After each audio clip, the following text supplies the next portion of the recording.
Fala aí, rapaziada, beleza? Hoje começando mais um vídeo no canal. No vídeo de hoje eu vou estar fechando o porta-mala dessa Paraty aqui do Maico.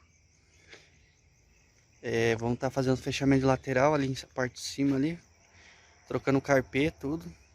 Dando uma ajeitada aqui pra ele. Olha o estado que tá ali, o bicho tá foda, nem pra organizada. Mas vamos deixar fileira, ele vai ver a hora que ele chegar. Ele nem sabe, na verdade é só pra me instalar, ó, deixar tocando pra ele. Mas vou deixar bonitinho, instaladinho. Vamos ver se ele vai gostar, beleza? Então acompanha o vídeo, já se inscreve no canal, deixa o like, é nóis.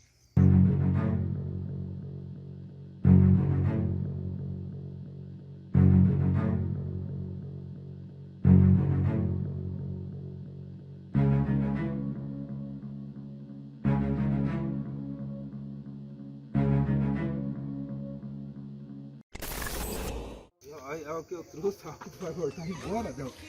Só não foi terminado, porque faltou as coisas, mas tá tocando.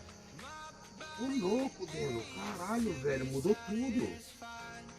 Meu Deus do céu, que top. Faltou carpê ali embaixo ali, mas... Mano, tá tudo podre, você viu a caixa como é que tá? Tudo podre, mano. Ô, que da hora, velho. Meu Deus do céu. Faltou fazer uma pintura. Vai aqui dentro, peraí aqui, João.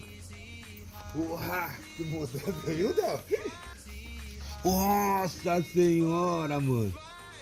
Ó, que top, mano. Nunca tive. Sobrou umas coisinhas aqui dentro mesmo.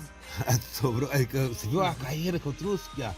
Nossa, eu nunca tive um som assim desse jeito. Então assim, tem que terminar agora, né? Arrumando, Pia. Faltou os cones de corrente curto pra montar os cones. Eu montei só uma e dois Twitter. Porque os cones são grandes, debate ali, ó. Nossa, Pia, ficou top demais, mano. Nem precisa nem tocar, só. Não, mas tá tocando? Tá bom.